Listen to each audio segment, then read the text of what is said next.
गांव में सरकारी हैंडपंप के आसपास कुछ विचित्र घटनाएं होने लगी। सभी लोग उन घटनाओं से अचंभित थे। अरे दीदी, का तुम रात सुने रही? ई हैंडपंपवा खुदे चलत रहा। राती 12 बजे भला कौन पानी भरे आई? हमें तो बहुत डर लागत बा।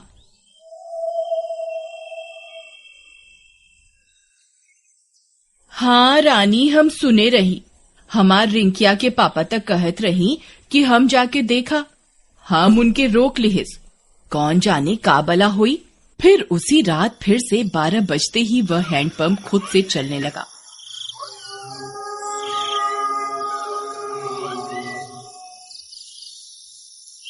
सभी गांव वाले सुन रहे थे, पर किसी की हिम्मत नहीं हुई कि जाकर देखे। फिर सुबह होने पर, अरे मीना दीदी, चला हो हैंडपंपवा पर पानी भरे के, हमें अकेले जाते डर लागत बा। फिर वे दोनों हैंडपंप पर जाती हैं। वहां पहुंचकर उनकी आंख फटी की फटी रह जाती है। वहां किसी के पैर का निशान होता है जो इंसानी पैर से दुगने साइज का होता है। ई देखा हो रानी, हम कहत रहे ना कुछ गड़बड़ जरूर बा। ई देखा, भला किस इंसान के इतना बड़ पैर हुई। तभी वहां पिंकी आ जाती है। अरे दीदी, क्या हुआ? आप दोनों इतनी परेशान क्यों हैं? ई देखो बहन, इतना बड़का पैर। लागत है कौनो शैतान ई हैंडपंपवा पे आया रहा। कम ऑन दीदी, कोई प्रैंक कर रहा होगा। हमारी सिटी में तो ऐसे बहुत करा जाता है। अरे आप शहर से आई रही पिंकी बहन, आप ये सब ना समझी। फिर रात होने पर हैंडपंप फिर खुद से चलने लगता है।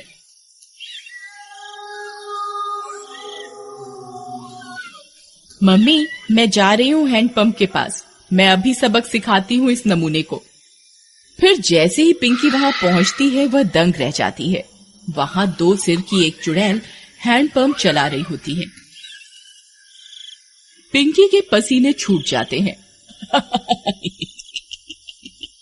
आ गई? बहुत इंतजार कराया तुम गांव वालों ने। 2 दिन से कोई खोपड़ी खाने को नहीं मिली। मेरा तो सिर ही दर्द हो गया ये हैंडपंप चला चला के। कितने दिनों में एक शिकार आया है। पिंकी हाथ जोड़कर अपने घुटनों पर बैठ जाती है। चुड़ैल जी, आई एम सो सॉरी। मुझे लगा कोई गांव वालों से प्रैंक कर रहा है। मुझे माफ कर दो चुड़ैल जी। मैं तो पास के शहर में पढ़ती हूँ, इस गांव में घूमने आई हूँ। पर चुड़ैल उसकी विनती नहीं सुनती और उसकी खोपड़ी खा जाती है। फिर अगली सुबह, अरे मीना बहन, देखत हो आज तो यहाँ खून भी पड़ा बा। कौनो अनहोनी हो गई लागत बा। तभी पिंकी की माँ वहां आ जाती है। अरे कल रात से मेरी पिंकी घर नहीं आई। वो रात इस नल पर आई थी। हाँ, ये खून कैसा पड़ा है? कहीं ये मेरी पिंकी का तो नहीं।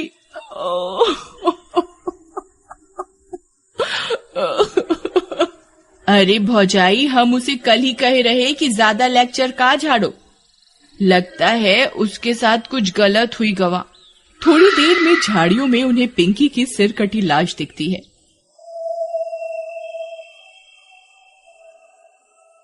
यह बात पूरे गांव में फैल जाती है। सब फैसला करते हैं कि अब से इस हैंडपंप पर कोई नहीं आएगा।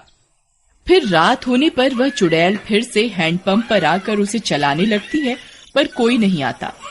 लगता है गांव वाले चालाक बन रहे हैं।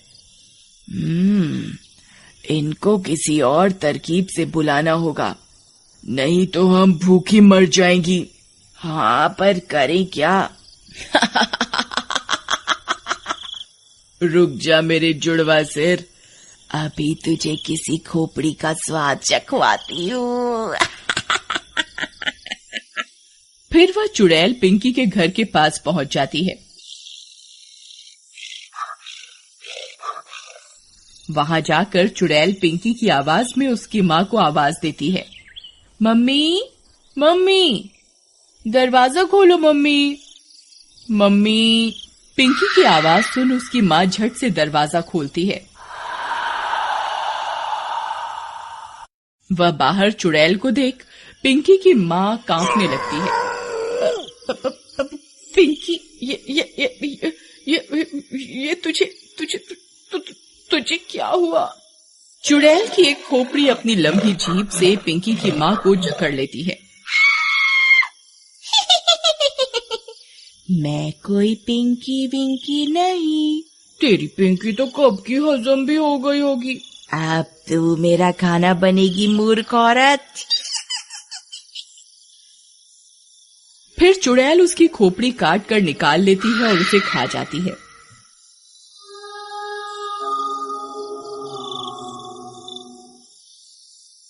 फिर सुबह होने पर पिंकी की माँ की सिर कटी लाश देखकर पूरे गांव में हाहाकार मच जाता है।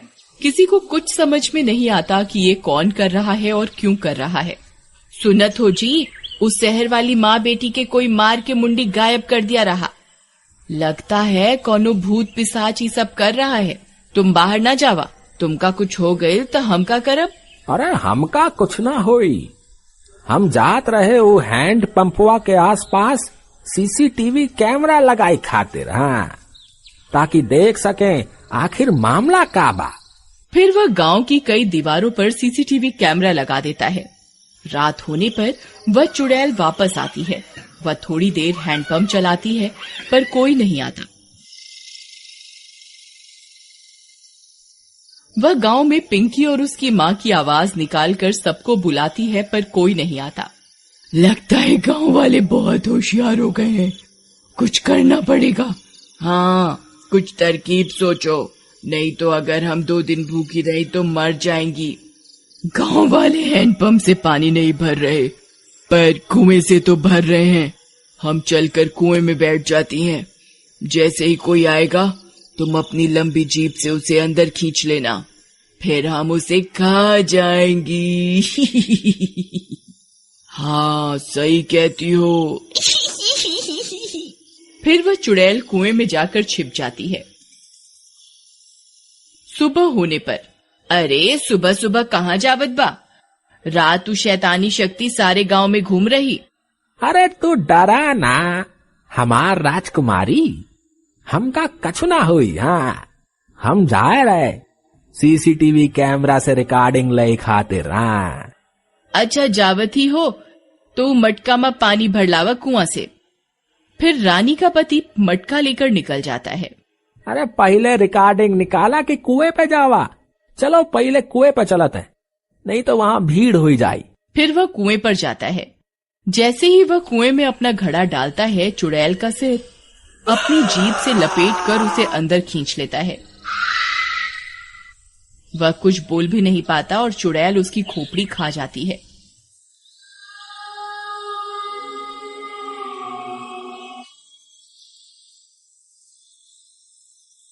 कुछ देर में गांव वालों को उसकी सिर कटी लाश कुएं में दिखती है। इस बार और कोहराम मच जाता है। हम कहर, अरे हम इकरा के कही रही ना जावा सुबह सुबह, पर ये हमारी एक न सुनी। हम तो लुट गईली, बर्बाद हो गईली। हे राम।